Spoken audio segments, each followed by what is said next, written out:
Alright, we're recording, guys. Oh, look at us. I love recording. You need the microphone over a little bit. Oh, you're gonna be working on it while we do this? Is that illegal? I feel like it should be fine. That should be fine. Are you gonna be making fucking bags and boards while we do this? I might. That's gonna be too noisy. That's gonna be way too loud, dude. Okay, then I will. I'm gonna move these to the It's table. not that urgent, girl. I just like doing things with my hands. That's what it comes down to. But I will move this to the table. That's why we call her the handsy one. Anyway, Pearl, you gotta open us with a song. Oh god, I forgot.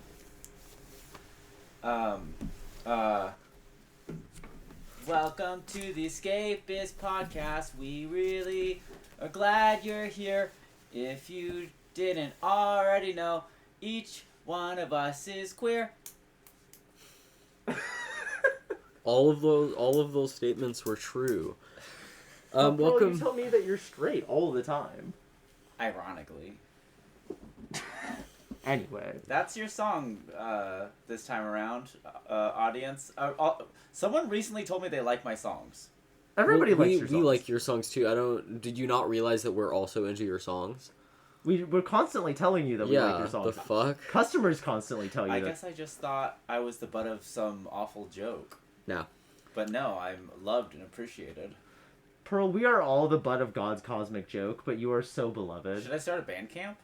Yeah. Oh my god, wait, that would be fun. I would Yeah. go to that. I would buy your album Absolute of Escapist ultimate songs. escapist on Bandcamp. Oh my god. I would listen to the fuck out of that. Oh my god. You and Walter should collaborate. I can get Acacia on the drums. Yo, yes, we should have Acacia one of these times. She'd be a fun guest. Guests? We've never had a guest. We should do guests. The first guest we should have on though is Walter. If we can fucking get him to do it. We keep being like, Walter, do you want to do it? And he's just like, maybe later. Ooh, I'm too shy. I know, if we beautiful hide the boy, microphone sweet baby boy. And just talk about comics with him. Talk about. You just burst into song for a little bit. Be like, don't worry about it, Walter. I will say that is fully in character for you. I'm just rehearsing.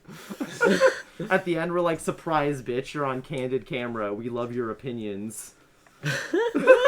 No, we can't tell him or else he'll flip out. Yeah.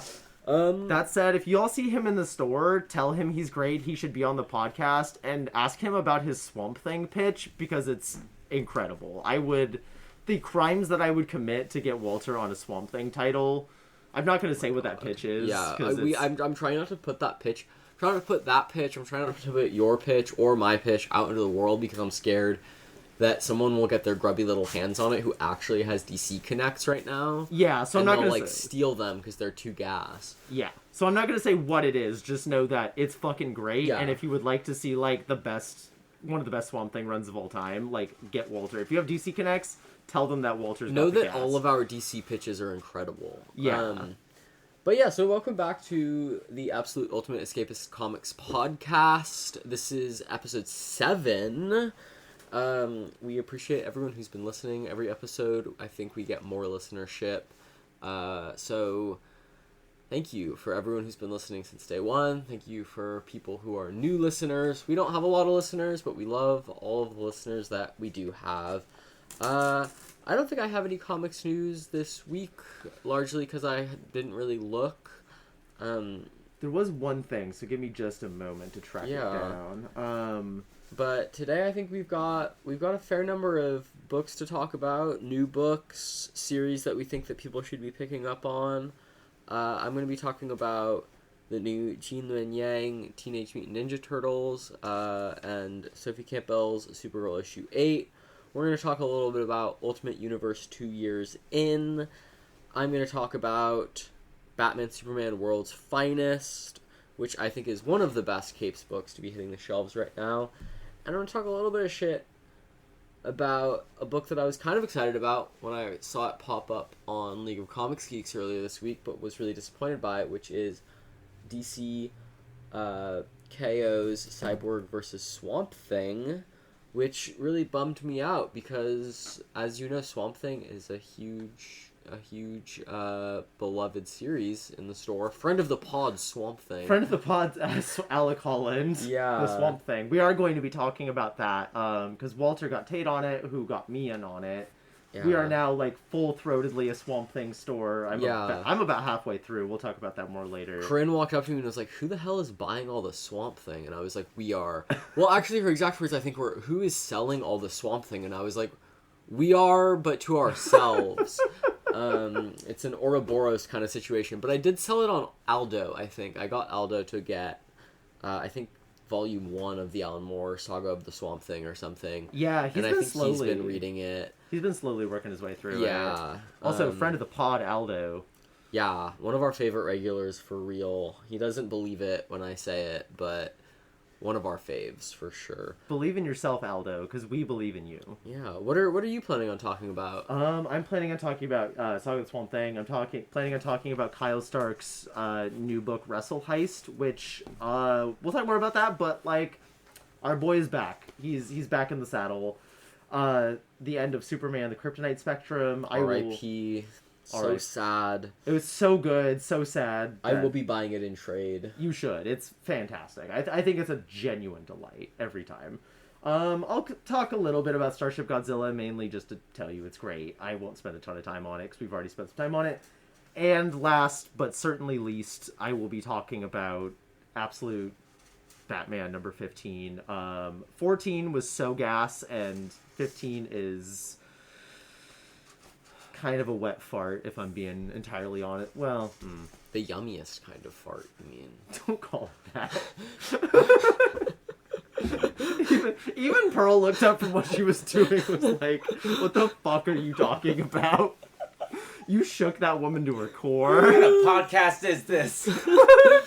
My grandmother listens to this podcast. Next time we do a song, we're gonna ask you to scat, and you're gonna be a little unsure. Oh my god.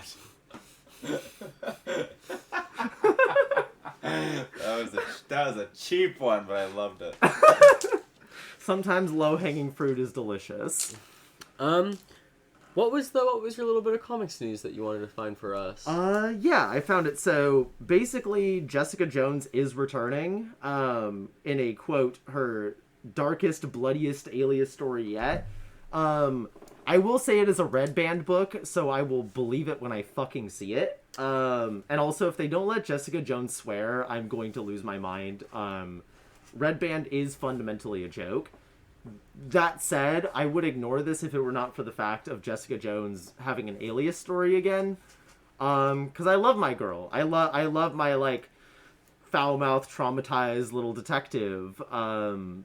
She's so relatable to me as a traumatized woman who's always swearing and in a bad mood and likes to smoke cigarettes. Very relatable stuff. So I really hope Sam Humphries and somebody, I forget the artist, I will find that in a second. David Mack is back on the covers, which is exciting. Like, he kind of made, like, he was the seminal cover artist for that run. And, like, I'm not a huge Bendis head, but, like, that run is very good. Alias is broadly speaking very, very good. Who is the artist on that? It's not going to be as good as Michael Gaydos' art, because almost nothing at Marvel is as good as Michael Gaydos' art. That said, it's Geraldo Borges, who I need to look into. The only other news I'll throw out is not so much news as, like, they just put out some of the covers and details for the Lobo, Batwoman, and Deathstroke series that are coming out. Oh yeah, I saw some of that. Yeah, that was kind of fun. That was fun, yeah. I'm not going to be reading Deathstroke because, first of all, who cares? Second of all, if any DC character was on the Epstein list, it's absolutely Deathstroke. Deathstroke versus the allegations. But Batwoman by Greg Rucka and Danny sounds so fucking gas. Greg Rucka's always been a good force on Batwoman, and Danny being on a Batwoman book is great. I am a huge fan of Danny and her work. I think she's really good. She really soars on Batman books. I think she's going to do great stuff here.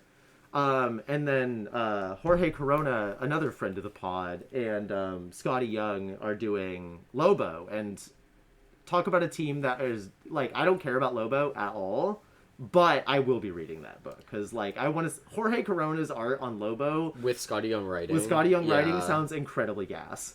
I would love that, honestly. That sounds awesome. Yeah, I think I'm gonna read issue 1 of every one of the new All-In books when they all come out. But like I'm gonna do for Vertigo. But Lobo and Batwoman might be ones I actually stick with. Yeah. That sounds fun. I've been meaning to get into Batwoman. I'm trying to read some Batgirl runs that Walter recommended to me. Mm-hmm. I mean, you know, I love the Batgirl family stuff. I just bought the first of those 2 big Nightwing, A Night in Bloodhaven compendiums because Walter recommended them, and I was flipping through them, and the layouts look really cool. Yeah.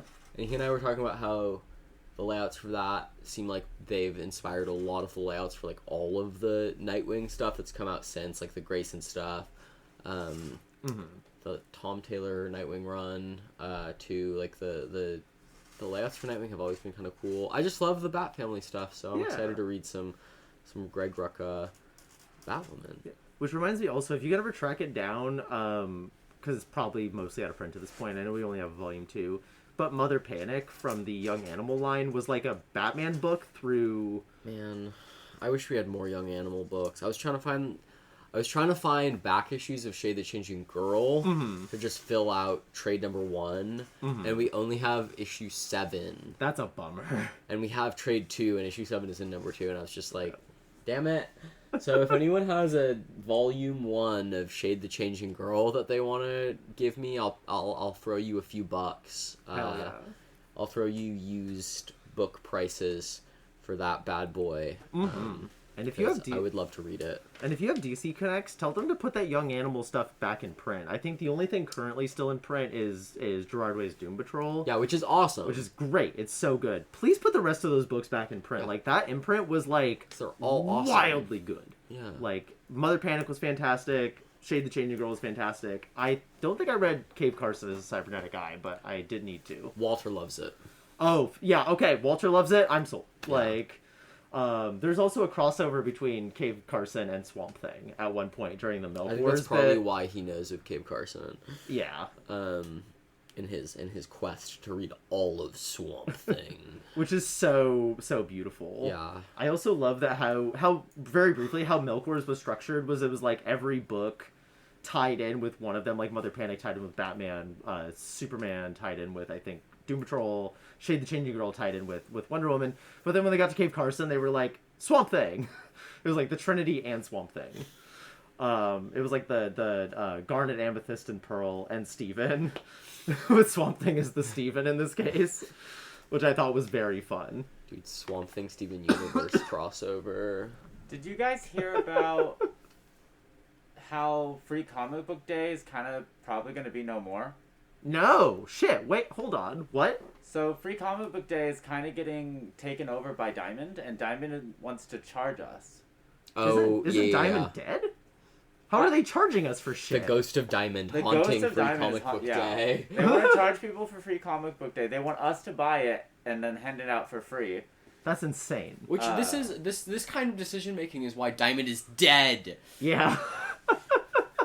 I believe Marvel has or not Marvel, Penguin Random House has come up with a new day. What the fuck are they? It's going to be called Comics Giveaway Day. I'm going to KMS. You heard it here first, folks. that's like going like, so you heard about this little holiday called Halloween, which has always been like that. What if it was in August? Fuck you. And we called it a different thing. Like, it's just not the same holiday then. What are we doing? People know when Free Comic Book Day is. People don't know when Comic Book Giveaway Day is, which also sounds like shit. It's going to be the first Saturday of May still. Oh, it is? Oh, it's the same day. It's the same day. First Saturday of May. I think Marvel is already on board with Penguin Random House's new giveaway day. Well, Marvel has a history of recent mismanagement, so that makes sense.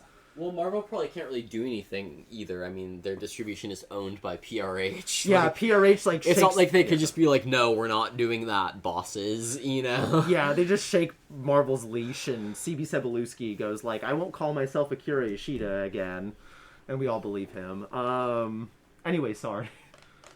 Yeah, that's my comics news for you. That's big fucking news. Damn. Yeah, a little pearl for you. Ooh. Pearl of Wisdom. Pearls of Wisdom. This has been Pearls of Wisdom podcast, everybody. Ooh, I would listen to that podcast. And not just because you're my girlfriend. You mean your coworker? Girl, everybody fucking knows. We're Like, cutting this out. This Wait, is you guys are dating? We're not we're butt buddies. It's different. Thank God. I couldn't have handled it if you guys were dating. there's no commitment. It's just no loads refused. Okay. We're gonna have to cut that. No. I want them to know. You didn't want them to know that we were girlfriends, but you do want them to. Stop. Knock it off. Okay. Well, I think that's a good couple of pieces of comics news. I did not know that about Free Comic Book Day. Sorry, Comic Book Giveaway Day. I hate it. Don't dead name her. I'm dead naming her. This is like when Musk changed it to X or whatever. I'm not saying that. But yeah, we've got a good little kind of grouping of new stuff to talk about today. Pearl, did you have anything new that you wanted to talk about that you read? You've had a lot going on, so totally forgiven if you haven't read any I'm new really floppies. behind on reading things, but I'm happy to be here. Well, we're happy that you're here too. Yeah. And you're working on a big Absolute Wonder Woman for us. Yeah, for those who aren't watching the live stream, I am currently drawing a 9-foot Wonder Woman for the Escapist store window. So, there's already like a 5-foot Batman, and I don't know why I decided to go way bigger for the Wonder Woman. I guess just to flex on Batman, but... I think the Wonder Woman looks even better. Yeah. Somehow than the Batman. Yeah, I gridded out a big Hayden Sherman Absolute Wonder Woman, so get ready for that at the Escapists any day now. Mm-hmm. Also, if you want to have one of these Absolute sculptures of your own and want to pay Pearl to do that, one of our subscribers asked when he heard that we were making when she was making an Absolute Martian Manhunter that he would buy it. So, if you want Pearl to make you cool art, pay her money. Talk to her. She only sometimes bites. True. And, no, you should be so lucky. But... yeah, if you've ever been to the Escapists, I also made the big Jeff the Landshark that lives outside the store. Yeah, so if you want sculptures. I do sculptures, I do cutouts, I do... Candles. I do interpretive dance, whatever you need. Paintings. Serving face. Serving realness. Serving cunt. Yeah, I serve cunt, that costs extra. So yeah, Pearl is our resident, like, wonderful artist. So, like, if you want some of the cool art that she makes, buy her art. Or if you just want to support her making cool art for the store, she does a lot of this kind of for free because we just don't have much of a budget. So, like, pay her money. Give her money. Yeah, like, patronize the arts. Patronize the arts because God knows these companies aren't going to fucking do it. We've got a lot of new stuff to talk about today. A lot of fun new stuff hit the shelves. A lot of stuff that we're a little bit disappointed by. I guess I'll start us off on some stuff that I don't think the rest of us have read, and then why don't you talk about some stuff that the rest of us haven't read? Absolutely. And then we can discuss the stuff that we've collectively read. Kind of the first thing I would want to talk about, I mean, I don't really have any big ticket items that I only read, so I'm just going to jump right in. I want to start with Gene Luen Yang's Teenage Mutant Ninja Turtles, which is TMNT issue 13. I'm a huge Gene Yang fan. Mm-hmm. I'm totally ignorant on the Turtles, I will say. I was supposed to write a review of the annual that came out a little bit ago, and I still haven't done that, and I've, like, just totally forgotten and failed to do that. Mm-hmm. Like, I brought our, like, original year's Eastman and Laird kind of omnibus trade whatever home to read, and I, like, still haven't read that either, and at this point I'm probably just going to bring it back home. I mean, bring it back to the store and just put it back on the shelf because I have too much stuff to read. Real. But I like Gene Yang enough to have picked up the first issue of his run of Turtles, and I will say it's really good. It is, as someone who has not read any Turtles comics, I do think if you haven't read any Turtles comics but you're into Gene Yang, you can pick this up off the shelf, read it, have a good time, and then just keep reading his run on Turtles. Reading Jason Aaron's run, which came directly before Gene Yang's run, will probably help. And I haven't done that either. I should be clear, I've literally read no Teenage Mutant Ninja Turtle comic. Period. Except maybe like the Stranger Things TMNT crossover a little bit ago. But I really do think you can just pick up issue 13 and read it and have a really good time. The Freddie Williams II art is really good. I think Williams has been on several other Turtles books in the past. He's done some Last Ronin stories before, and he's done some stuff for DC, although I'm not really familiar with his big 2 work. Yeah. Artist of the famous panel, this is where, with Batman and Raphael in the rain, this is where my parents died, Raphael. Oh, yes, I've seen this, yes. Same artist. The art is excellent. The art's beautiful. The coloring's great. I feel like there's like this knobbly, knuckly thing that the Turtles should always have, just from having been exposed to a lot of Turtles art, and Freddie Williams nails it. I think Gene Yang is kind of a perfect writer for this, too, because he kind of nails the, like, street-level hero. His Shang-Chi and the Ten Rings stuff was really good. I really liked that stuff. And there's, like, a clear kind of sense of comedy to it that is also offset by the fact that he's, like, taking the work seriously. And I always forget, but Turtles books are, like, pretty mature. Yeah. Like, people are getting their throats cut in this. This is very much in the vein of the original Turtles, with probably a little more goofiness than they originally had. This is not your, like, Saturday morning cartoons Turtles, which we do have on the kids' shelf, and which is much goofier, much brighter, much sillier, far less violent. It's funny because it used to be a Daredevil riff. That's how it started, was the Turtles were just riffing on classic, Frank Miller Daredevil. Yeah. And I think the Eastman and Laird stuff is, like, even darker than the Frank Miller Daredevil run. But I really liked this. I think Gene Yang is kind of just doing his Gene Yang thing. Like, the banter's great.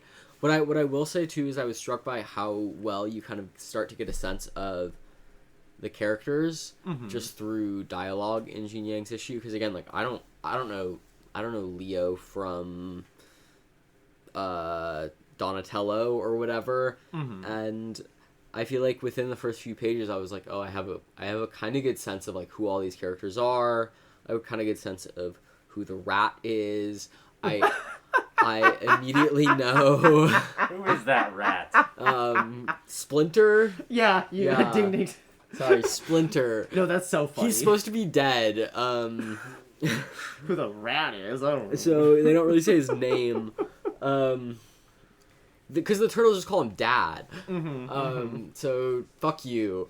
No, I just thought it was who the rat is. No, I'm not a Turtles fan either. I'm Persephone and I love the Turtles. I've seen, like, a Turtles movie. I just thought it was really funny Oh my that you god, called we him should the rat. all rewatch the live-action Turtle movies. I would actually be very down to That'd be so get sick. stoned and They'll watch sound them. fun. Like, watch all 3 of them get really stoned. I would be very Remember the down. girl turtle with the girl turtle boobs? I Yes. love my favorite character design She's so trope. you-pilled. Oh, she's my girly. What was her name? I forget. It'd be something like Tortella. Yeah.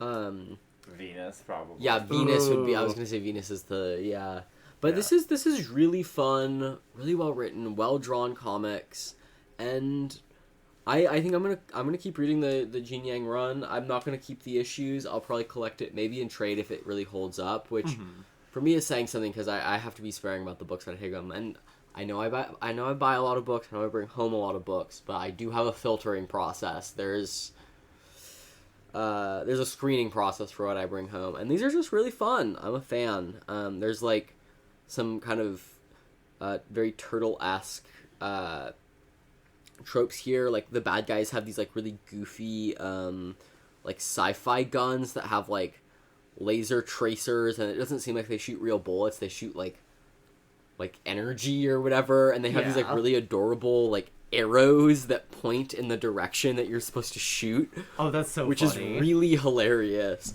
because they just look like normal pistols. That's tight. So there's like little kind of artistic riffs and stuff that are super fun in here, and all around it just feels like a good, funky, weird comic about funky, weird characters being written by someone who's kind of taking their work seriously. So shout out Gene Yang, big fan. Oh yeah. If you come in right now, we got the blind bags. Oh, you're so right. This is actually, we only have one of these issues, non-blind bag issues, left on the shelf. Because I snagged the DWJ skateboarding turtle cover, which was really fun. And there's only one, I think, just cover A left now. And the cover A is fun. It's very kind of reminiscent of original Turtles art. Yeah. So, I think it's Clayton Crane, I think. Yeah, that would make sense. It was either him or Del Odo. Cover by Clayton Crane, yeah. Okay. So come by, pick that up. We'll probably get a new printing in just because it's... Well, not necessarily a new printing, but we'll probably get more copies in just because we've sold out. Worth coming in and getting. Mm-hmm. I hope to sell this more to people, Turtles fans and non-Turtles fans alike. Hi, Walter. Walter, say hi. Walter's dabbing at you because he hates you. He hates you, dear listeners. Walter said, fuck the listeners. Yeah. Walter's just like a mythical creature of this. Yeah, he's a podcast. Walter the Cryptid. The Swamp Thing. Next book I want to talk about, and I'm kind of jumping in my original line here planned, is DCKO All Fight Month Round 4 Cyborg v Swamp Thing. And I'm bringing this up before I bring up Supergirl because I want to get the taste of Cyborg v Swamp Thing out of my mouth. Mm-hmm. And Supergirl is an excellent palate cleanser because it's actually good. Yeah. It's actually good. Cyborg v Swamp Thing is not good. Mm-hmm. It's not a good comic. I finished reading it and I went, wow, Corinne, that was a bad comic. You're telling me that a DCKO tie-in was bad? And as Walter will tell you if you talk to him in the store, DCKO Titans is not good already. Mm-hmm. And this book is in that tradition of badness. Yeah. And I was talking, I don't know who I was talking to, but it might have been you, about why conceptually in my head this pairing seems fun. It was me, yeah. Yeah. In my head, Cyborg is like this human being who is invaded by like the cold path of technological consciousness and progress. And then Swamp Thing is like the opposite, right? He's this kind of human being who through death is invaded by this like really sensuous, organic kind of almost hive mind consciousness of the green, of plant life. Mm-hmm. And I was like, oh, that's kind of an interesting concept. Like, they're going to be battling. Maybe they'll do some, like, crazy, like, techno-organism kind of concept thing. And no, they just, like, punch each other really hard. Like, freaking Cyborg's big attack at the beginning is like, I'm going to shine a light so bright that it just kills all the plants. And then Swamp Thing comes back for round 2 and he's like, haha, get fucked. I can, like, copy myself a lot and then just, like, tear you apart or whatever. And, like, that's the punch 'em up, you know? So, like, just a huge waste, I feel like, of both characters. I mean, I don't think Cyborg is very interesting at all, but, like, Swamp Thing is one of DC's most fascinating characters. And it's just, like, so whatever. It's so kind of Zack Snyder pilled.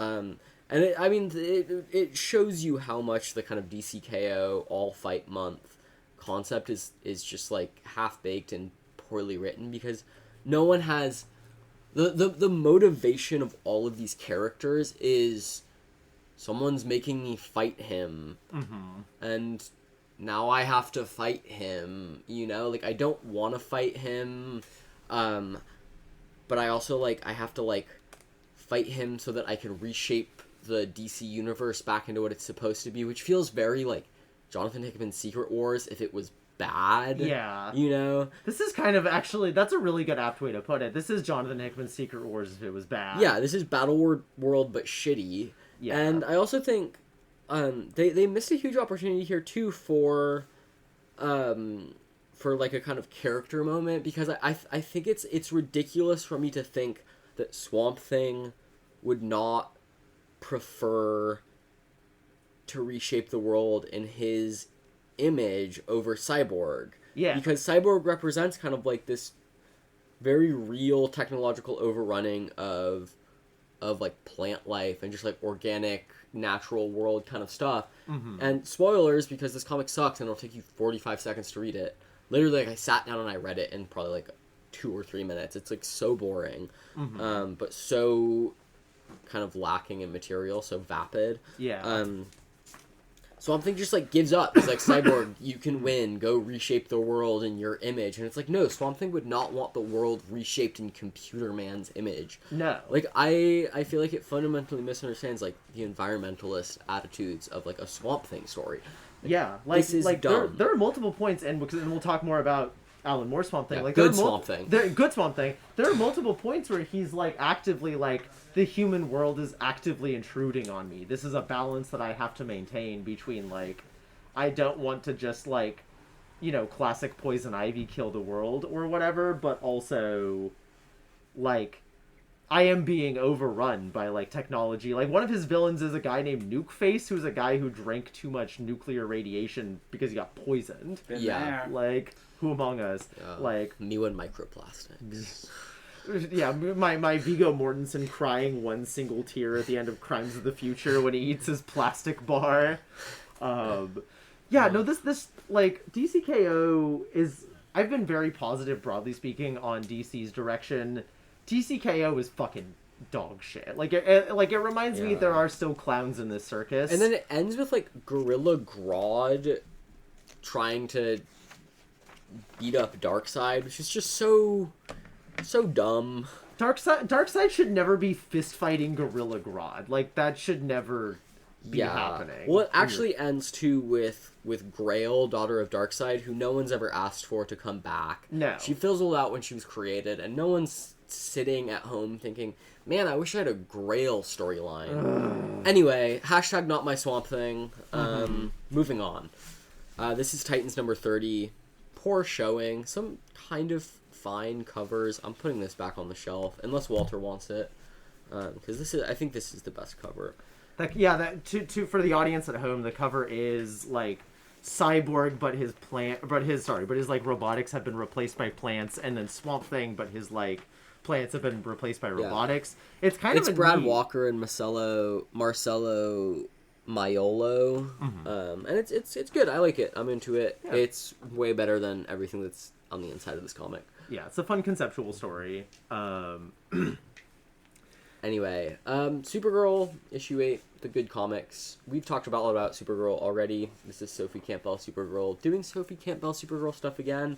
The creative team is totally different at this point, other than Sophie Campbell, which I would have been kind of bummed out about otherwise. But I actually think they do a really good job, and I'm a fan. It's Heining, who I don't really know anything about, and he's Guimaraes. I'm gonna fucking ruin that. He's been doing some covers for Absolute Flash, which is, I don't really know what's going on in there anymore. Yeah, I think he's doing colors for this, and I actually think the colors look like really solid. I'm a big fan. The art is also great. Heining is doing a really great job. I was kind of bummed, largely just because like I lost my all ladies lineup of Supergirl, but it's still 2/3 ladies. It's lettered by a woman too, and then both editors on it are women, which I didn't realize until I looked at the League of Comics Geeks just now. The story's really good too. I think it's the like Supergirl Christmas special, coming off of the Supergirl Thanksgiving special, and I think it's really excellent. I think you can tell it's written really thoughtfully too. Like Sophie Campbell's just doing a great job, and it's kind of all about like, why wouldn't you be happy on the holidays? And let's talk about that, which I think a story written by a trans woman, lots of reasons why a trans woman wouldn't be happy to come home on the holidays. Lots of reasons why anyone wouldn't be happy to come home on the holidays, Yeah. And here it's like Supergirl is, she's an orphan. Christmas is like the anniversary of her original foster parents' death. She's dealing a lot with like Superman putting her in an orphanage instead of taking her home and like raising her himself, which is a thread that I'll get into when I talk about World's Finest. But it's like a thread with Superman in general. Like I'm watching the Young Justice cartoon right now, and like Superman just, like, refuses to have a relationship with Superboy in that whole show. He's just like, I'm gonna be emotionally distant. And then Batman's like, what if you didn't? Like, Batman. Yeah, if Batman's like, you need to be more emotionally engaged, something is gone. But I think I'm into it, though, too, because it's like, Batman is, like, the father to, like, a whole family. Yeah. And Superman's like, I don't know how to talk to you. So there's, like, a whole scene where Superman's like, Batman, what if you took care of Superboy? And Batman's like, I don't know how to take care of a Kryptonian child. Mm-hmm. But I know how to do it better than you're doing it, Superman. Yeah. And so I like this thread of, like, let's talk about how Superman's, like, maybe not totally perfect, you know? That's, I want to talk more about that later, too, with Kryptonite Spectrum. And, I really like this. This is really great. I think it's a good starting off point, too, if you're like, I don't want to read all issues 1 through 7, and the trade's not out yet, so hop in right here. Honestly, the water is warm, and the Christmas stove is cold, but the cocoa is hot. This is great. Don't be discouraged by the changed artistic team. I honestly think the art is just as good, and it's really fun and bombastic, and the writing is just as good as every other issue of Supergirl has been. They're doing a good thing here, where they're keeping the fill-in artists pretty similar to Campbell's style. Like it feels very of a theme, because like fill-in artists are a lot more palatable when they feel in a similar house with the main artist. Yeah. And books tend to, like, get hurt more when, like, you just have wildly different art styles happening. But here it seems like they actually got somebody who has, like, a pretty similar kind of, like, bright cartoony style that's, like, still pretty grounded, still has, like, a physicality and weight to it, still has some, like, 90s influence in different directions than And Campbell, what it looks like is Joe Quinones is going to be the next kind of main artist on the really? run. Yeah, I'm looking at the next few issues after this, and it's like at least he's credited with at least like 2 or 3 issues after this, which I'm actually really excited about because he's super cool. He's gas. He's so good. And Campbell deserves some good creative partnership on this run. And the last thing that I want to talk about is Batman Superman World's Finest, which Tamara Bonvillain is credited in this book. Supergirl, friend of the pod, Tamara Bonvillain. Talking about Batman Superman World's Finest. This is one of those books that Walter got me on. It's just gas. This is one of the best parts of DC All In. This is I guess it's like ostensibly like Road to KO or whatever, but it doesn't feel like that at all. It's just like if you were like, what's the best way to write and draw Batman Superman World's Finest? This is it. Mark Waid, Dan Mora, Tamara Bonvillain. Incredible art, like bombastic superhero art with like excellent coloring. I'm gonna pause. Hey Sam, how's it going? It's Cowboy Bebop on Mechagodzilla. Yeah. Which I fuck with. Tiny bit of Gal Gadot as well. Yeah. Ghidorah shows up. Hell yeah. That Ghidorah bit was so good. Space Godzilla. I mean, you kind of have to, if you're gonna have Godzilla anything in space, you gotta have Ghidorah, or at least Gigan. Yeah, and they seem to be doing that, and they have a new kaiju in one of these issues, which I thought was cool and fun. I'm like, they're just cooking with gas. Hell yeah. We haven't talked about it on the podcast yet, but I'm a big proponent of this book, and I keep trying to get people to fucking read it because I'm just like, this shit is so much fun. Yeah, it is really fun. Hell yeah. Also, nice mic. Oh yeah. It's mine. Yeah. Hell yeah. And for Christmas, it's a good one. Thank you. For Christmas Eve, we're getting Absolute Martian and Absolute Wonder Woman with the crossing over with Batman. Yes. So we're gonna have we're gonna eat well. We're eating good tonight. I know, we're eating so fucking good next week. I keep checking the thing, and I think it says it's coming in Friday, and I'm like, oh ho ho ho ho. I'm glad I'm getting this before I go on my trip, because otherwise I would fucking I'd have to cancel. I'd cry. I'd have to cancel. I'd be like, sorry, I can't go up. I'm gonna blow the money that you spent to train me up here. I have to go fucking read Martian. That actually reminds me, since Christmas Eve is on a Wednesday, like, y'all even open? We're open on Christmas Eve, but we're not open on Christmas Day. Fair enough. Oops, sorry. Who's working Christmas Eve? Not me. Not me. I'm not here. What? I know Corinne. I think Corinne's gonna be working that. I'm gonna come in and y'all aren't here? That's crazy. Yeah. Oh, she just had backups. That's so funny. I asked for Christmas Eve off, but I'm going to be here on the 23rd. And I won't be here basically next week. Yeah, but I think, the current Batman Superman World's Finest, there's a new issue on the shelf this week as well, which I haven't read because I'm not fully caught up with it yet. But this is one of those series where I'm like, you should pick it up in the trade because you're gonna want a big chunk of story. And the first volume, The Devil Neja, I think, is like it's one arc, and then volume 2, from what I can tell so far, is like one big story arc too. So it's very much in the vein of like artists who are both writing to the issue and writing to the trade. Mm-hmm. And I would pick this up if it came out in omnibus and I didn't already have the stories, just if I knew how good these things were. It's so good, and it's like, it's that wonderful kind of thing where it's like that rejection of like the Christopher Nolan era of Batman, or even the Matt Reeves era of Batman, and the Zack Snyder era of Superman movies, where it's like we popularized these heroes as like dark and gritty. And pretty much none of these movies do you even, like, see the superheroes saving people, you know? Yeah. And instead it's, like, Mark Waid being like, fuck that. Like, they should be fun to read. Mm-hmm. They, first and foremost, should be about helping people. Yeah. And they should have, like, funny banter. They should have funny relationships. Like, Robin plays a huge part in this, which I think is really, really fun. Mm-hmm. Because Robin's a great time, you know? Yeah. And I think this is worth picking up for anyone who's just like a DC fan, because this feels very much in line with just like what DC should be, honestly. I think if you're a Snyderverse incel, this book is not for you, and don't put your grubby, I assume very sticky little hands on it, because this book isn't for you. This book is for the cool kids. Release the Snyder Cut. Snyder Cut, Run Cut.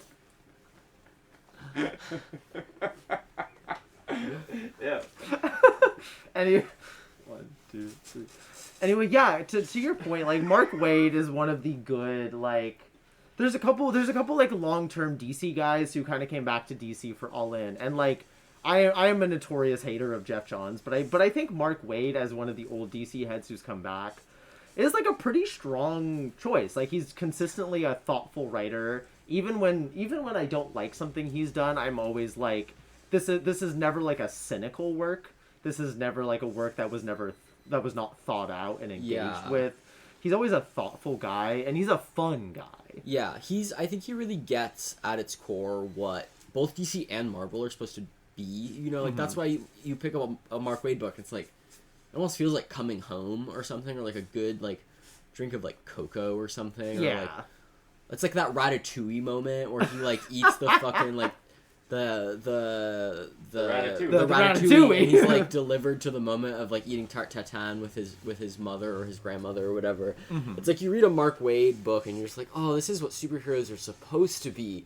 Yeah. Finally, you know. And this is Mark Waid at his finest. His world cooking finest. with the hottest gas. Come in and read it. Ordering more trades hopefully soon. And shout out to Dan Mora, who like is doing too many books. You like let him do just a fewer books to have his career. Like just give him more time to do shit.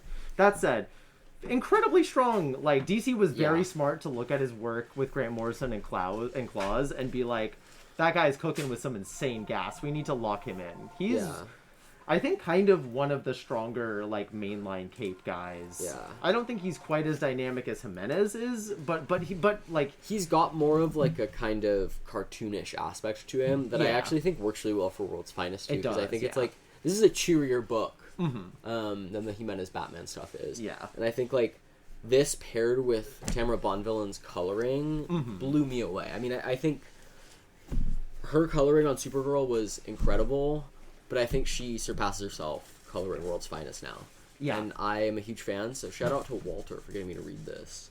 Shout out to Walter, friend of the pod. Hopefully on the pod one day. Yeah. Also, the pod won't hurt you, Walter. The pod loves you. Also, shout out to friend of the pod, Tamara Bonvillain, who's, like, I think one of the best comics colorists working right now. I think she Period. doesn't... Yeah. She doesn't get nearly the... And because women never do, and especially not trans women, like, do not get their dues. But, like, she's been reliably working in the industry for, like, over a decade. She was cutting her teeth really significantly on, like, Marvel's best era in, like, 2013, 2014. Like... She's been working for a very, very long time, and she just keeps getting better. Like, she has some of the best... Like, if she's on a superhero book, I want to read it. Like, even if I'm not a fan of the character, because I know that she's going to be doing, like, really interesting, gorgeous color work. She's also one of the only colorists who's, like, really utilizing purple in a significant way, I feel like. I feel like purple is, like, wildly underutilized in a lot of Capes comics, and she, like, has a really... interesting, like, vivid purple that, like, I don't see a lot of other... I don't know how to talk about it super legibly, but, like, do you see what I'm saying? Yeah, I get what you're saying. I think, too, she a lot of her work almost feels like she's playing with, like, pastels or something, too, in a way that I really like. Like, it makes it feel really soft and appealing, like... This is Woman of Tomorrow? No. That was Matt Lopez who did the colors on that, on Woman of Tomorrow. Okay. Although Matt Lopez is also... phenomenal. I think he's also one of the best, but in a completely different kind of way. They actually, now that I think about it, his work on Wonder Woman, or not Wonder Woman, sorry, Supergirl, Woman of Tomorrow has some kind of commonality with Tamara Bonvillain's work. It very much feels in conversation with each other. Anyway, huge fan. But yeah, that's it for me, I think. What do you got cooking for us? I'm gonna start with Absolute Batman. Oh, and thank you, Walter. Mike Spicer also does have good purples. Walter just texted us in our various work group chats to shout out Mike Spicer. Yeah, Mike Spicer's also got a lot of gas. Like, there's some really good comics colorists working in the business right now, which only makes, like, the broad majority of Marvel's dog shit coloring bother me so much, because I'm like... Just, like, hire good people. Hire good people. Like, Tamara Bonvillain's there. Like, Mike Spicer's there. Like, fucking... Like, Matt Lopez is there. Like, there are really good There are colorists everywhere for those with the eyes to see. Just, like, wait outside of, like, an art college for, like, a few days and just, like, hire some people who are passionate. I just don't get it. And I think DC has been blowing Marvel out of the water on the color front. Easily, yeah. No, like, almost not every, but almost every Marvel book looks putrid. Like, the only thing that I can think of that's colored really well, that's not just colored and painted by Peach Momoko, is the only thing is Ultimate Spider-Man. Yeah. Is the only thing I can think of right now where I'm like, yeah, the coloring is really good in that. Yeah, you know? Everything else is, like, broadly speaking, pretty mid. Like, there's probably something we're not thinking of, but everything looks putrid, and it bothers me so much. Like, Marvel Comics... Actually, no, and Fantastic Four. Fantastic Four looks great. Fantastic Four looks great, too. Fantastic Four. Yeah. That said, almost everything else looks, like, so... I don't want to say it's AI generated, because I don't think it is, and that would be irresponsible. It just looks so acceptable. It looks like... It's so bland. It feels like eating, like... just kind of oats without milk or fruit in it. It feels like gruel. It feels like the gruel in Over the Garden Wall when they're just, like, putting the potatoes on the plates and the little animals look sad. No molasses on that shit. That's how I feel reading most of Marvel comics. Even ones I like, I'm just Ultimates like... or whatever, yeah. Yeah, Ultimates, like, very fun book, but it gets done so dirty by, like, mid-colors. And it's one of the better ones. Yeah. Which is not saying much. Anyway, yeah, sorry, not to shit talk too many colors. I just think there's really good ones, and I think they should continue to get work. Yeah.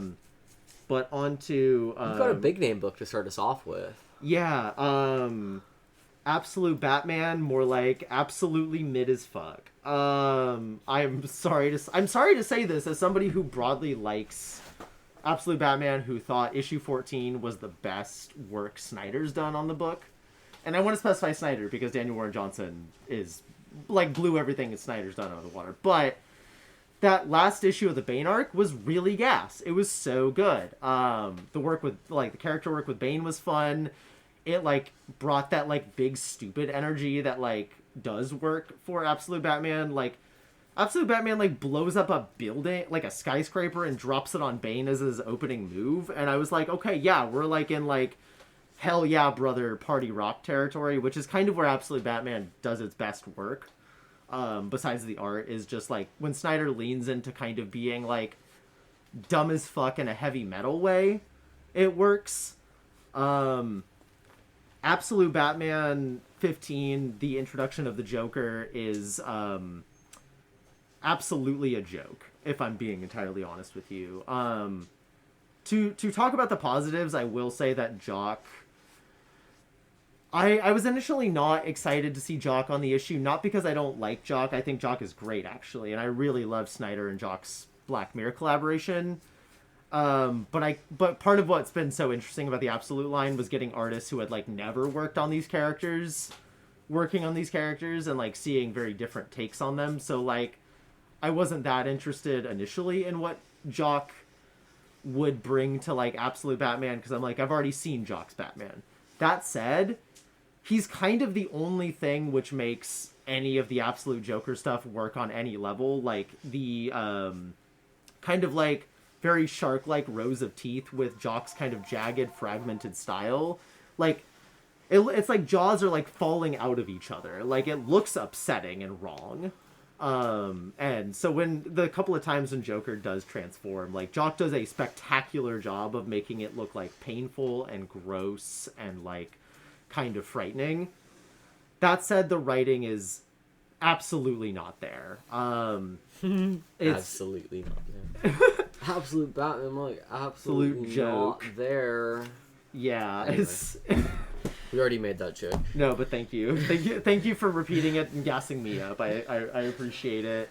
I don't want to be a hater of Absolute Batman. I regret that the Joker issue is the one that I have to hate. I just feel like we're so enamored with the Joker and Batman storylines right now that we feel like we must, like, it's almost like the shonen manga, power scaling issue where it's like we go to the Joker well so often and people are so obsessed with the Joker that every time we're like, how do I make the Joker bigger and better or whatever? And it's like, Snyder has already done Supernatural Joker a couple times at this point, and people were freaking out that he was going to do it again, and I was like, he's already done it a couple times, and both times they were already really good, and I'm just, like, not convinced that we need another one. And like, he did the worst possible version of it. Yeah, it's like Joker is not a good character because he looks like Killer Croc had a baby with Bane. Yeah. Like, that's not the appealing aspect of the Joker to me. No. You know? Absolutely not, no. And so, like, what they do for him here is they're like, hey guys, get this. What if the Joker was rich? And what if he hunted people on an island? No, please don't look up The Greatest Game. Don't look it up.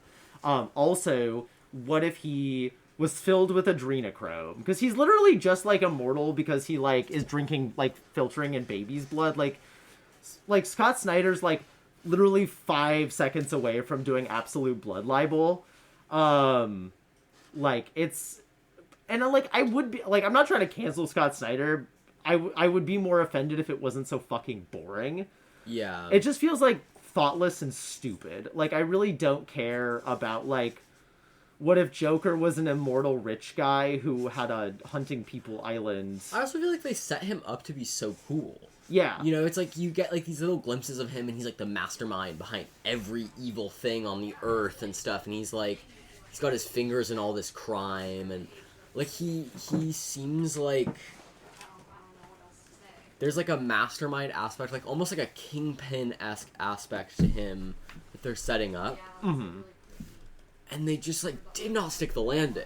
Absolutely not. They were like, what if he's, like, a stinky lizard person who drinks baby blood? You're right, it does look sick as fuck, though. It does look cool. I mean, I only really flipped through this book and looked at the covers, but I was like, I don't know what they're doing with the Joker right now, but this is awesome.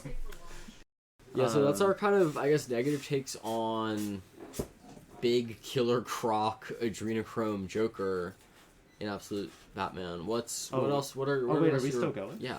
Oh, What okay. are Well, I your had a Batman- couple more. Absolute I had a couple Batman more. thoughts, Yeah. I just had a couple more things to say Yeah. about that. Shoot. Yeah. Yeah. Okay. But absolute, like, kind of as you were saying earlier, like, absolute, like, there's been, sorry, I got a little distracted there. Just to continue talking briefly about what you said about abstract kind of, force of nature Joker, like, Snyder's done that a couple times, and I've largely enjoyed those takes, but here he is just simply like, what if a guy was rich and evil, and that was just the whole take? Like, okay, and what? And why? Like, at least these other characters, like, there's that solid JJ video making fun of Absolute Batman lovingly. That's like, everything in this universe is bigger, like Killer Croc, but bigger, and Bane, but bigger. And, like, that's a joke, but, like, every one of those still had, like, something that made them interesting and unique. Yeah. But this is the first one where it's like... Which is like you literally just made him bigger. And more boring somehow? Yeah. Like, he's just a rich guy who's a sadist. Like, I know a lot of rich guys who are sadists. Like, this is... Bane is arguably one such in the Absolute Universe already. Yeah. So is Black Mask. So is Black Mask. Both of whom are much more interesting than this absolute nothing of a Joker comic. So, I don't know. Bummer. Wish Adrenochrome Joker was interesting or good. That said, Jock, good work. As ever. But yeah, that's all I have to say about Absolute Batman, I think. All right. Well, I think let's jump around because friend of the pod and favorite regular Aldo is here. Hello. And Aldo is someone that has recently been getting into. I don't know if we can take credit for it. I don't know if we got you starting the binge reading of Alan Moore's Saga of the Swamp Thing. No, my friend in high school was really into it, and I like plants, so I just like him because he's a plant. Oh my god. And so I've been reading it. I've had volume 1 for like forever, and it's just taken me a while to read. And then I finished it, and I went into volume 2, and I read that in like a day. And I'm waiting to pick up 3 so that I don't run out of Swamp Thing and have to like buy more. Which would be tragic. Which would be tragic, yeah. Well, okay, and I'm like, when I finish Sick, I know, because I'm looking forward to Veichi's, with the Lamb of God. Yeah. They wouldn't release. I forgot they were doing that. I mentioned Swamp it. Thing. Anyway, no, I love Swamp Thing. He's a cool guy, but he's not really a guy. He thinks he is a guy. Can I say that? Is that Yeah, spoilers no, for we can talk 40-year-old spoilers. comics? We can talk spoilers. We talk Okay. spoilers for comics that came out this week. Yeah, Like, I we can- spoiled Cyborg versus Swamp Thing. Oh, well, I Yeah, don't we know. can absolutely talk spoilers. It comes spoiled, Aldo. It's already spoilt because it's garbage. Yeah, can I say Ozymandias did it on this podcast? No, we're not. We don't talk about Watchmen on this podcast. No, we don't. I refuse. Yeah.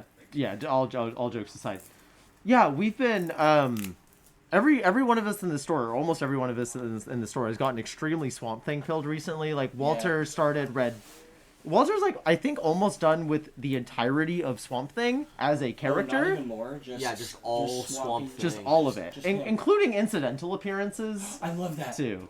Like Walter. No, you're fine. Don't apologize. Yeah. So, We love dear having you listener, in. if you have an issue of like last year's Poison Ivy Swamp Thing one shot, Oh, that was really good. sitting around, give it to Walter to read because he's looking for it, and we don't know if we have it in the store. So That was on the shelf for like forever. There was one copy, I know, because I come here too often. But I kept thinking of buying it, and I was like, I'm not gonna buy it. I don't know if it's still there. damn, it's definitely not. Oh, okay. Yeah, Walter's been hunting. Yeah, so talk to us about why do you like Alan Moore's Swamp Thing? What's going on, Aldo? It feels like it's introspective, and it's not just a bunch of like superhero action, which I mean I like, but he's just. Is it that serious? Sorry. But anyway, no, I like Swamp Thing because it's very like kind of. It's like introspective. It's kind of mellow, but it's not mellow. It's just he's like discovering himself and what he isn't and what he is, like what he thinks he is. Finds out maybe I'm not that, and just like how to navigate the world. And in the beginning, well, I forget which issues. It's probably like the first one or two, but they talk about how with like modernization or just the world advancing, flashlights shining into the shadows and in the dark places, and there's no room for mystery or weird things anymore. It's getting smaller. Where do I fit in? I like the questions it asks.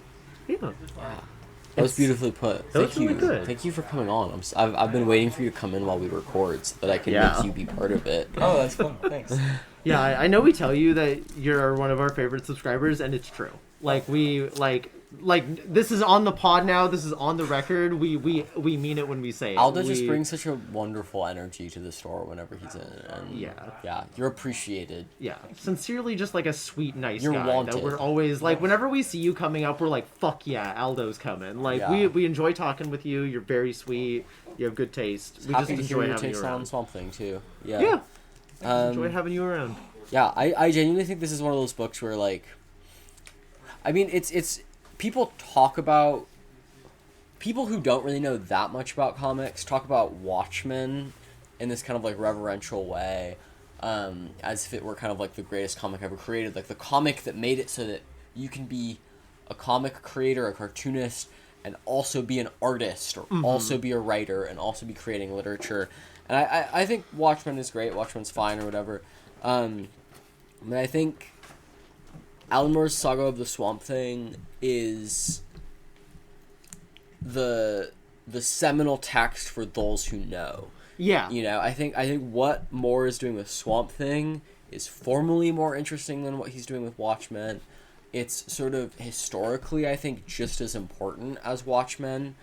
And I think it's just better than Watchmen, honestly. It is better than Watchmen. And I think the negative effect that it has had on the effect that Swamp Thing has had on comics culture and comic nerd culture is far more positive than the effect that Watchmen has had on comics nerd culture, because Watchmen is a little bit like American Psycho or something, or like Fight Club, or even Pulp Fiction or something, where it's like, yes, it is actually quite good, but is it good enough to justify the evil that it has done? No, is it good enough to justify the torture that you have to go through whenever someone is like, hey, have you heard of that movie Fight Club? God's most annoying people latch onto it, and that's all they'll ever talk about. Oh, sure, Supergirl's great, but it's no Watchmen or whatever. It's like, shut up.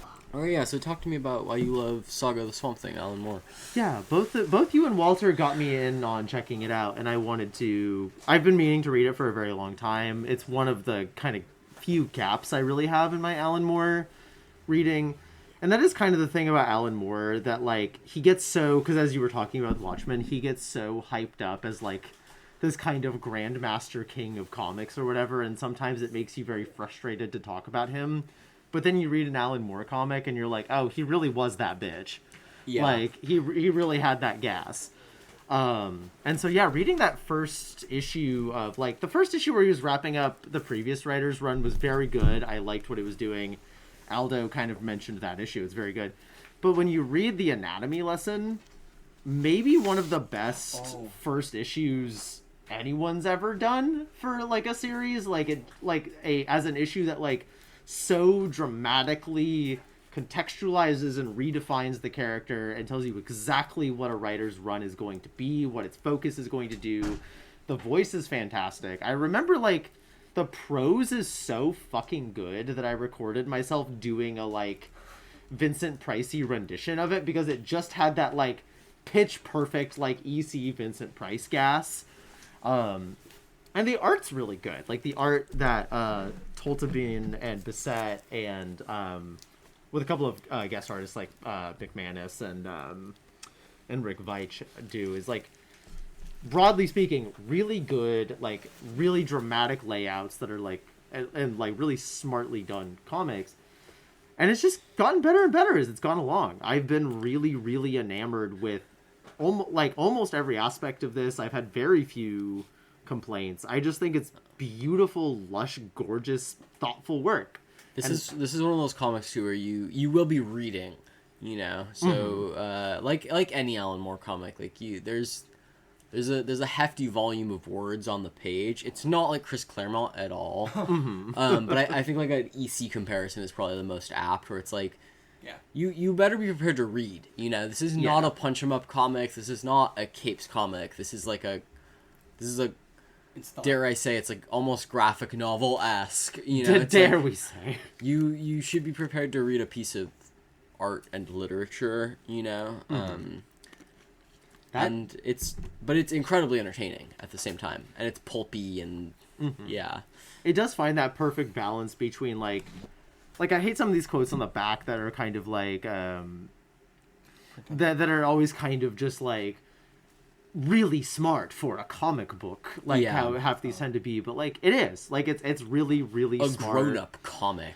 and I fucking hate that. Like I hate that kind of like people who clearly have not read comics or like only remember like Adam West Batman. It's like it like we are too far into the future for that to be a bit anymore that we're doing. That said, like this is genuinely very smart, beautiful, poetic stuff. Like the prose is electric and delicious. Like the character work is broadly fantastic, and even characters that only get like a couple pages of screen time feel so fleshed out and so human in a way that like almost nobody feels like a background character, even when they actually just are. Well, he famously has like a really ridiculous amount of notes for every page. Yeah. So he would have Bissett and Totalman have both talked about how Moore would like give them 1 page worth of script, and then there'd be like 10 pages of notes about like the kinds of plants that would be on the page for this scene, because he had more like studied the botany of Louisiana and studied like the history of Louisiana, and so he was like giving Bissett and Totleben like way more information and material than they like strictly needed for a page of comics, and it doesn't always make it on the page, obviously, because there's just too much material. But when you're reading, if you pay attention, you're like, wow, the amount of attention and effort being put into all of this is astounding. Yeah. I can't even imagine how he did that, because like they like Bissett in I think the 3rd volume, because there's introductions by a bunch of people.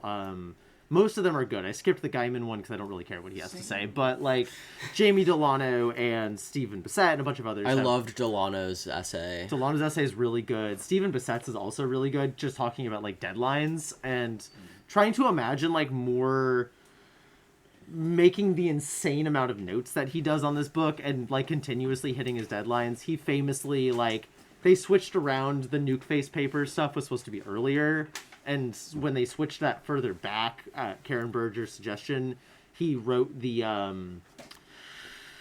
arcane stuff, that the like arcane twist. He wrote that in 2 days.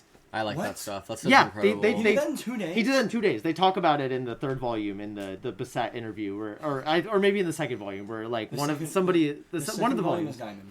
I remember because I just read the 2nd volume. I opened it up and I was like, oh, forward by Neil Gaiman, and I flipped the page. The comics industry has now come to a real reckoning with the fact that Neil Gaiman wrote copy for like every critically acclaimed story in the last like 25 to 30 years. His writing copy is almost an industry unto itself. That said, like in one of these, like they talk about like that the arcane stuff was done in 2 days, and I will say to some degree, I think that twist does show that a little bit, where like I think that twist maybe should have been given more time and space to. Well, part of me thinks it should have been given more time and space to breathe. But then another part of me is like, I'm glad that's over, so we can get to this more interesting like stuff. I don't know. It sounds like he didn't really have the time to give it more time and space to breathe. He had 2 days. And then he had 2 days, which does, but even given that, it's still gas. Like even being some of the weaker parts of the run so far, it's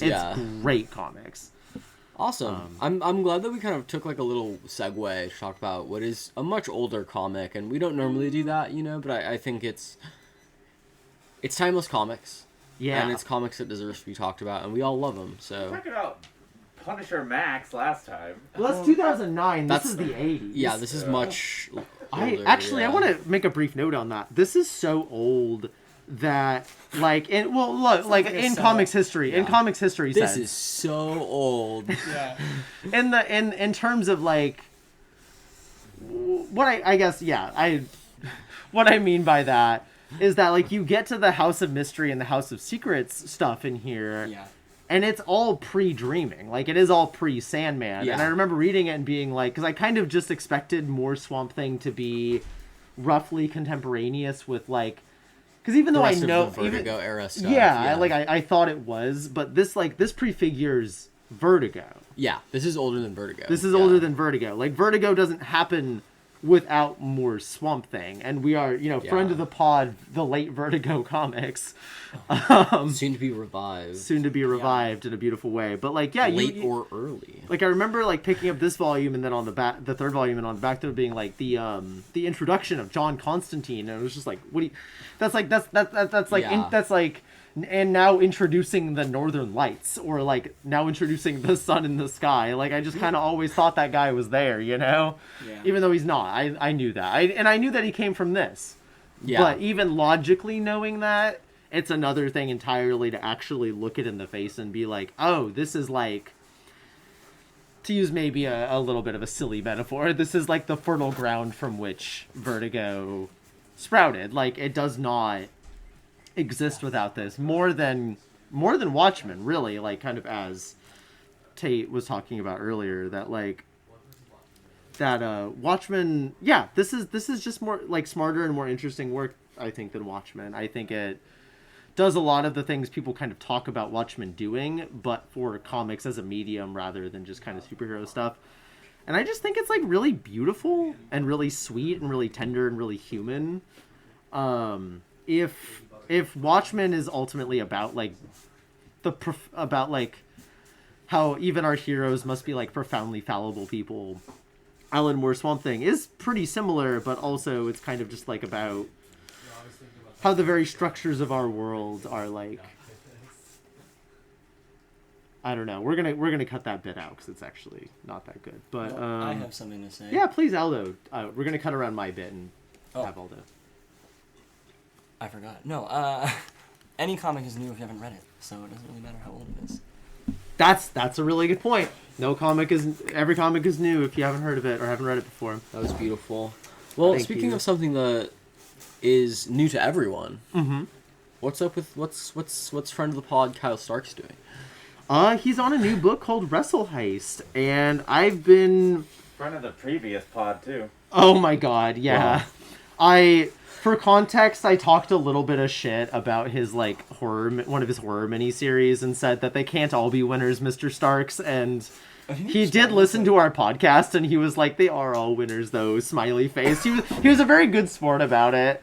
That said, that book wasn't very good. I'm a huge, and I would say this, I'm a huge fan of Kyle Starks. Yeah. Like, I really liked Sex Castle. I really like Rock Candy Mountain, I think, is really great I comics. love Seven Sidekicks of Trigger Keaton. Seven Sidekicks, too, yeah. Which this has kind of that same vibe just because he's doing interiors for this as Yeah. well. I want to pick this up because it's just like, it's one of those books you look inside and you're like, oh, this is like candy. Like, my mouth's watering a little bit and it just looks so undeniably fun. You know? I'm glad he's back because he kind of was off doing some like horror miniseries stuff that didn't really do it for me, but now he's kind of back in his like proper like Kyle Starks like comedy lane, and it's so goddamn funny.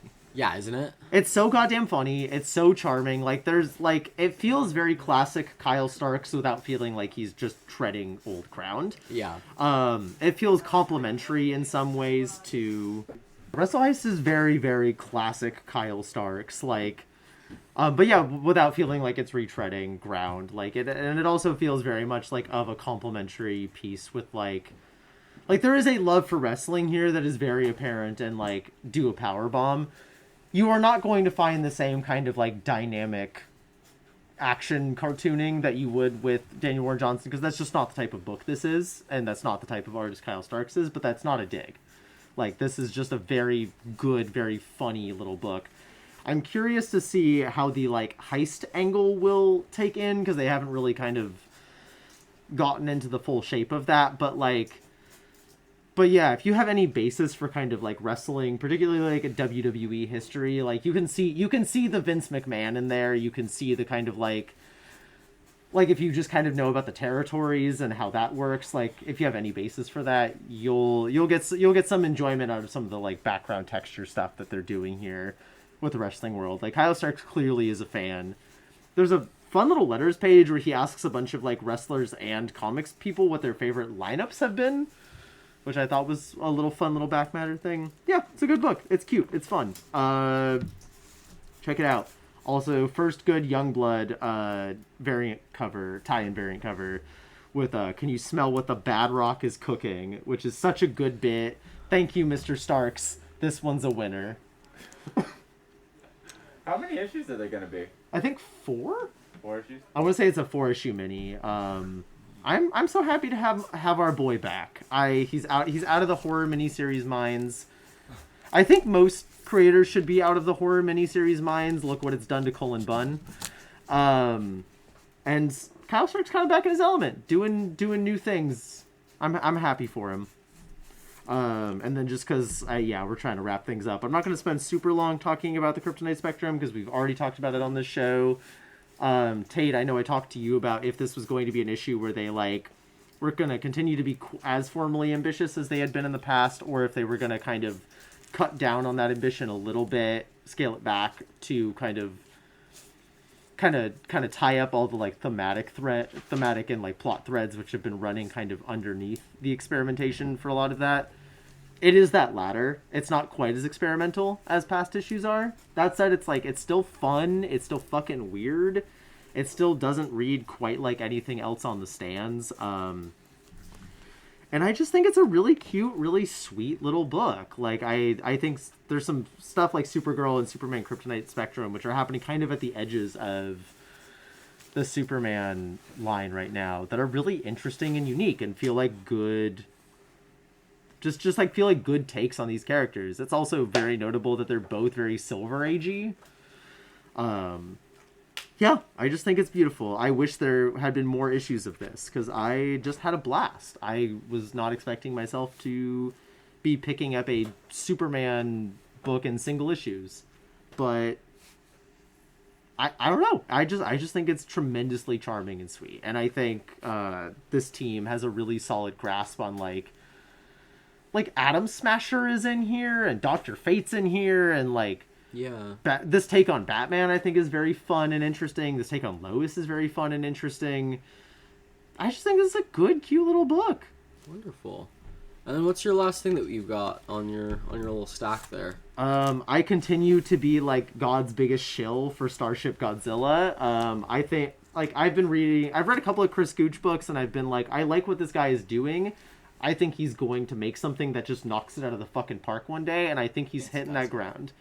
Yeah. Hell yeah. I read an interview where he said he wanted Starship Godzilla to be like you're channel surfing and you hit Toonami and you just found something you didn't know about that you're like, that's pretty fucking cool.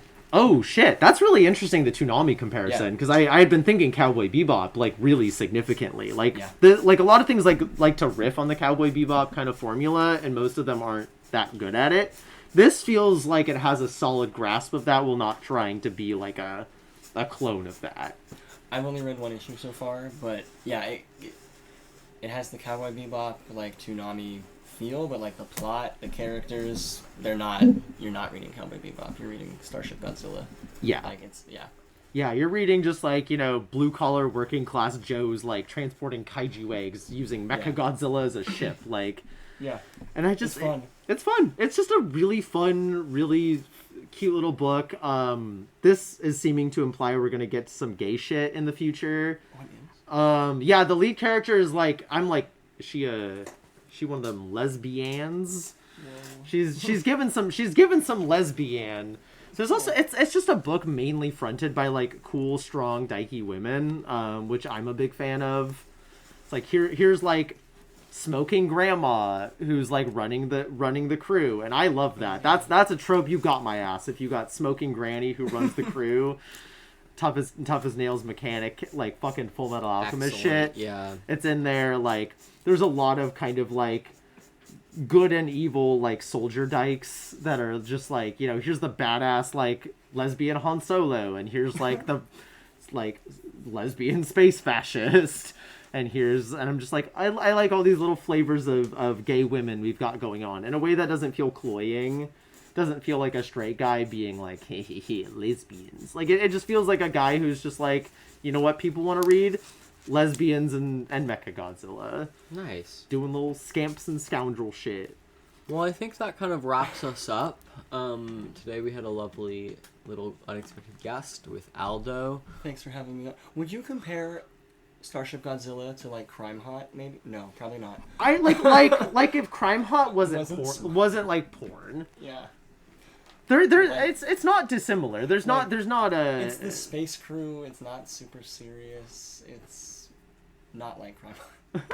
Anyway, sorry. It's like it's like Crime Hot if instead of fucking it was Godzilla. Yeah. Well, on that note, this closes out Absolute Ultimate Escapist episode 7. Thanks for tuning in. We'll be back next week, probably, depending on holidays and what our plans are. I will be out of town. Maybe we'll just each record a little thing, and I can cut them together and make it just kind of nice, and we'll wish you all happy holidays. Mm-hmm. But if you don't see us around next week, we'll catch you the week after. Catch you the week after, fuckers. We love you all. See ya. Bye. Pearl, sing us out.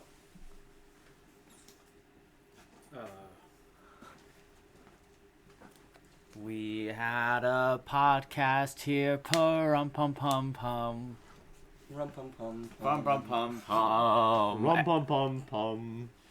And thank you, Aldo, to Rum bum bum bum. Bum bum bum bum. Bum bum bum bum. All right. Bye. That was really cute.